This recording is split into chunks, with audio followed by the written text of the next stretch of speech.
The day the tower fell. In early August 2023, a single event would change the course of history. Although it fell against the bloody backdrop of the Fourth Corporate War, the global media still fed on the story for weeks. And could you blame them? A group of terrorists detonated a nuclear bomb, blowing Arasaka Tower to pieces. The terrorist warning came too late. Not all of the tower's employees could be evacuated.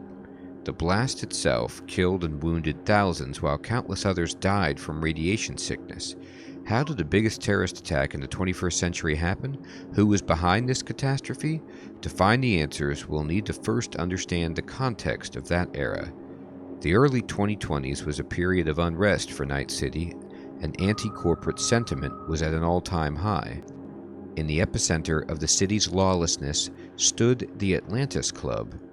It was seen as an island of resistance against the powers that be, primarily megacorporations like Militech or Biotechnica, though a special place in hell was reserved for Arasaka, the Japanese arms manufacturing Zaibutsu that held the most influence over Night City.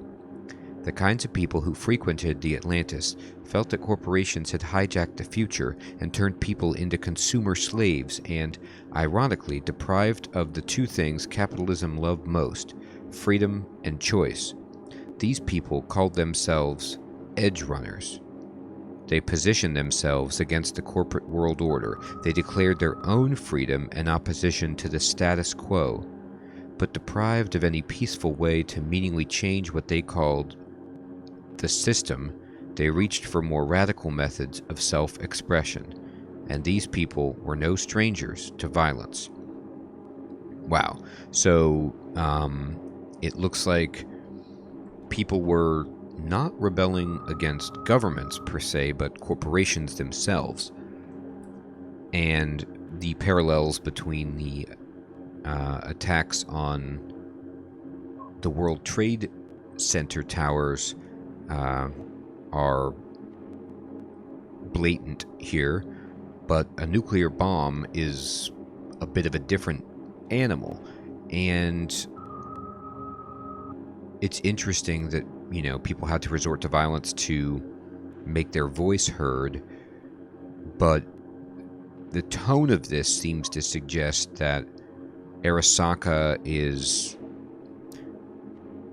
I don't want to say deserving, but particularly evil. And I'm looking forward to learning more about edge runners and Arasaka and their role in the creation of this world picture that we have in Cyberpunk 2077.